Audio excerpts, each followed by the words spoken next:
adalah kisah Aira yang umur pernikahannya hanya 8 hari. Semoga kita bisa mengambil hikmah dari kisah Aira ini. Selamat menyaksikan.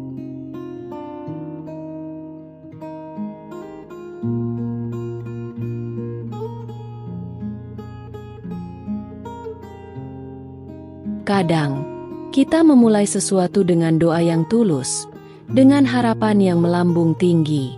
Kita menyangka, jika niat baik telah ditanamkan sejak awal, maka akhir pun akan setimpal.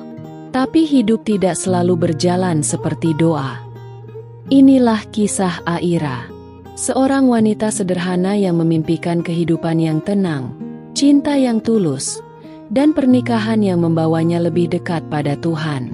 Ia bukan perempuan yang menuntut dunia. Dalam doanya setiap malam, ia hanya memohon seorang suami yang baik, bertanggung jawab, yang mampu membimbingnya dengan lembut, dan mencintainya tanpa syarat. Pada tanggal 6 Maret 2022, Aira melangkah dengan penuh keyakinan menuju pelaminan. Ia mengenakan kebaya putih sederhana, senyum tipis menghiasi wajahnya, dan hatinya dipenuhi rasa syukur.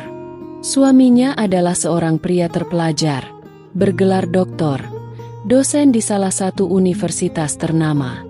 Mereka bertemu lewat proses ta'aruf, bukan lewat rayuan, tapi lewat niat suci yang diperkenalkan oleh seorang ustazah.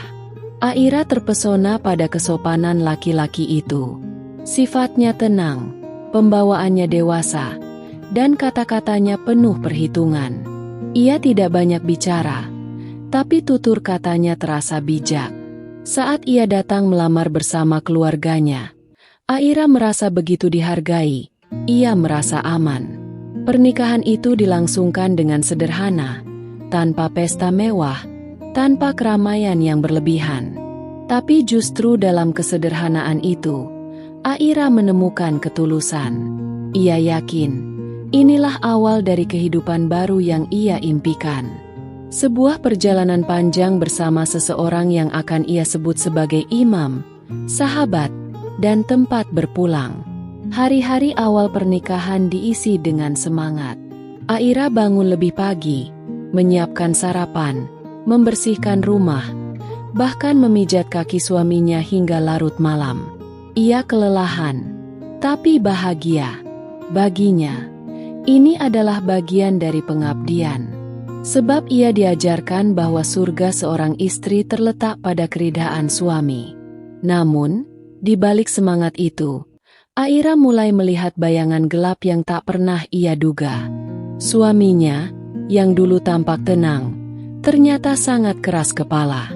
Ia perfeksionis, obsesif terhadap kebersihan, dan temperamental.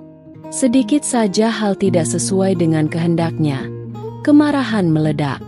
Awalnya hanya teguran dingin, tapi lama-kelamaan menjadi bentakan, perintah kasar, dan tuduhan. Aira tidak berani membantah. Ia pikir, mungkin ini hanya masa adaptasi. Mungkin ia yang terlalu sensitif. Jadi ia diam. Ia terus berusaha, terus melayani, sambil menahan tangis yang sering datang diam-diam di kamar mandi. Puncaknya datang di hari ke-6. Hari itu, suaminya sedang sakit. Aira menyiapkan makanan dengan teliti, menyusun sendok dan piring dengan hati-hati. Tapi tanpa sengaja, ujung bajunya menyentuh nasi di piring. Hanya itu. Tapi reaksi suaminya mengiris hati. Nasinya sudah tidak bisa dimakan. Katanya dingin. Aira terpaku. Tak tahu harus berkata apa. Dalam kelelahan dan luka batin yang sudah menumpuk, ia hanya menjauh ke kamar, mencoba menenangkan diri. Tapi sang suami justru menyusul, membentaknya, menuntut Aira minta maaf, meninggikan suara, meremehkan perasaannya. Dan semua itu hanya karena nasi. Setelah peristiwa nasi itu, segalanya berubah. Setiap hari, Aira hidup dalam ketakutan.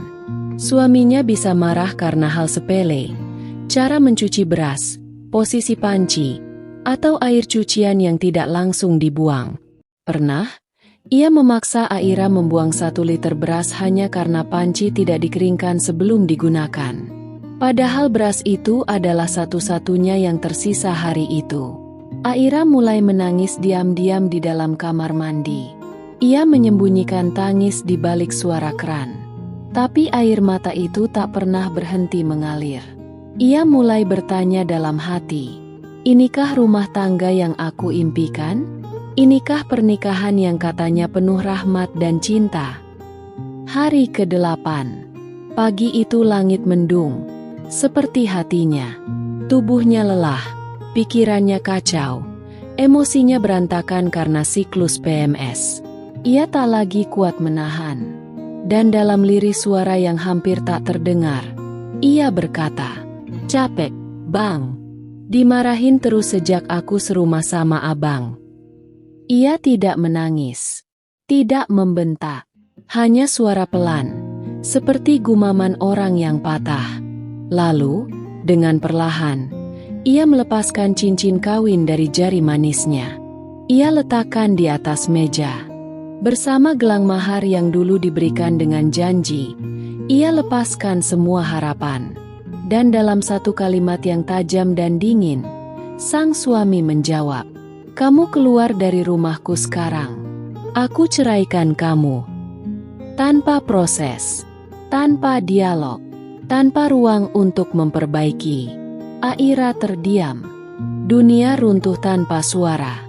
Ia berjalan ke kamar, berkemas dengan tangan gemetar. Tak ada tumpangan, tak ada maaf. Ia berdiri di pinggir jalan dengan 1 koper kecil dan hati yang baru saja dihancurkan. Ia pulang ke rumah orang tuanya. Ibunya menyambut dengan wajah penuh tanya, lalu terisak saat mengetahui kebenaran. Ayahnya, yang selalu tenang, kali ini tidak sanggup menyembunyikan amarah. Mereka memeluk Aira, tapi tidak satu pun mampu mengobati luka yang begitu dalam. Hari-hari setelah itu, Aira seperti mayat hidup. Ia mengurung diri di kamar. Makan pun enggan. Ia tidak tahu harus mulai dari mana. Rasa malu, kecewa, marah, semuanya bercampur. Ia bertanya-tanya, kenapa? Apa aku terlalu buruk sebagai istri? Apa aku terlalu lemah? Ia memandang foto pernikahan yang masih tergantung di dinding. Dengan tangan pelan, ia melepasnya, menyimpannya dalam laci. Dan ia tahu, itu bukan sekadar bingkai foto. Itu adalah simbol dari harapan yang tak sempat bertumbuh. Aira mulai menulis di media sosial. Bukan untuk mencari simpati, tapi untuk mengeluarkan isi hati. Ia menulis, 8 hari, tapi luka itu terasa seperti 8 tahun. Tulisan itu dibaca ribuan orang. Pesan-pesan masuk dari perempuan yang mengalami nasib serupa. Mereka menangis bersama, meski hanya lewat kata-kata. Tapi di tengah dukungan itu, datang juga ancaman. Damar mengirim pesan, "Hapus semua postinganmu. Kalau tidak, aku laporkan. Kamu memfitnah." Ketakutan kembali datang. Tapi Aira tidak lagi ingin diam. Ia menyimpan semua bukti. Ia tahu, kebenaran harus disuarakan, bukan dikubur. Dengan sisa keberanian, Aira mulai berkonsultasi dengan psikolog. Di sana, untuk pertama kalinya ia merasa didengar. Ia mulai menulis jurnal, menanam bunga di halaman, mengisi hari dengan membaca. Perlahan, ia bangkit, bukan karena semuanya membaik, tapi karena ia memilih untuk tetap hidup. Ia mendaftar kuliah lagi, melanjutkan studi yang dulu sempat ia tunda karena menikah. Ia juga mulai usaha kecil-kecilan, jualan makanan online, kue rumahan, cemilan sehat. Hari-harinya kembali terisi. Bukan karena ia melupakan luka, tapi karena ia belajar berjalan bersama luka itu. Suatu ketika, ia diminta berbicara di sebuah komunitas perempuan. Awalnya ia ragu, Tapi di sana, berdiri di depan banyak perempuan lain yang juga pernah disakiti, Aira bicara dengan suara bergetar.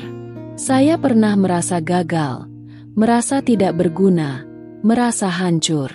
Tapi sekarang saya tahu, saya tidak sendirian. Dan yang paling penting, saya tidak salah.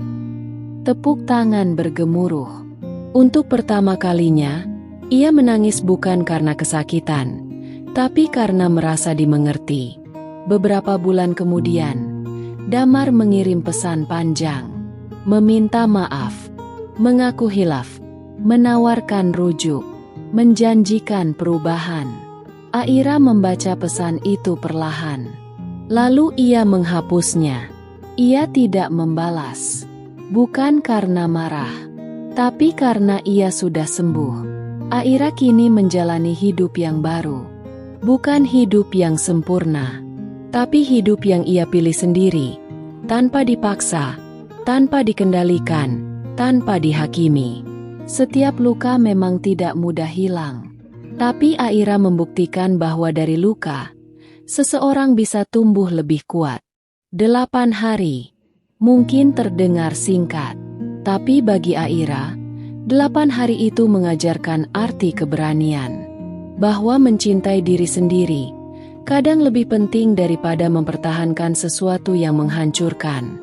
Dan kini, kisah Aira bukan lagi tentang kegagalan, tapi tentang kemenangan, menjadi utuh kembali, dengan cara yang sangat sunyi, tapi juga sangat indah. Karena cinta sejati tidak membuatmu ketakutan. Ia membuatmu pulang, tanpa luka,